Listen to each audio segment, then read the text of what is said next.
আসসালামু আলাইকুম ওয়া রাহমাতুল্লাহি ওয়া বারাকাতুহু। আলহামদুলিল্লাহ ওয়াসসালাতু ওয়াসসালামু আলা রাসূলিল্লাহ আম্মা বাদ। সুপ্রিয় দর্শক শ্রোতা, ইসলাম সবসময় ভ্রাতৃত্বের শিক্ষা দেয়। অসহায় অসচ্ছল মানুষের সেবায় এগিয়ে আসা এটা ইসলামের অন্যতম ইবাদত। আল্লাহ রাব্বুল আলামিন যাকে অর্থ সম্পদ দান করেছেন, তিনি সেই সম্পদ থেকে অভাবী মানুষকে সাহায্য করলে আল্লাহ রাব্বুল আলামিন তাতে খুশি হন এবং তার দানকে দ্বিগুণ বাড়িয়ে দেন। সূরা আনআমের ১৬০ নং আয়াতের মধ্যে আল্লাহ রাব্বুল আলামিন বলেন, মান জাআ বিল হাসানাতি ফালাহু আশরু আমসালিহা।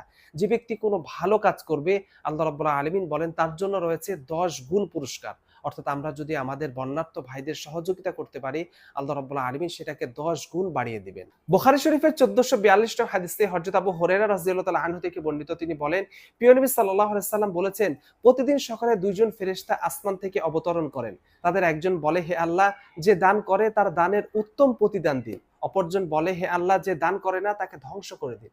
অর্থাৎ আমরা যদি আমাদের বন্যার্ত ভাইদেরকে দান করতে পারি, আল্লাহ রাব্বুল আলামিন আমাদের দানের উত্তম প্রতিদান দিবেন এবং আমরা ফেরেশতাদের দোয়ার অন্তর্ভুক্ত হব।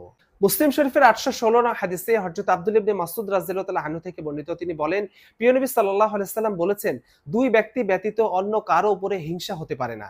এক, আল্লাহ রাব্বুল আলামিন যাকে অর্থ সম্পদ দান করেছেন সে তা ন্যায়ের পথে খরচ করতে থাকে। দুই, আল্লাহ রাব্বুল আলামিন যাকে দ্বীনে ইলম দান করেছেন সে তা দিয়ে বিচার করে এবং তা মানুষকে শিখায়। তাই আল্লাহ রাব্বুল আলামিন আমাদের সবাইকে বন্যার্থদের পাশে দাঁড়ানোর তৌফিক দান করুন এবং তাদেরকে দান সদকা করার তৌফিক দান করুন। আমিন।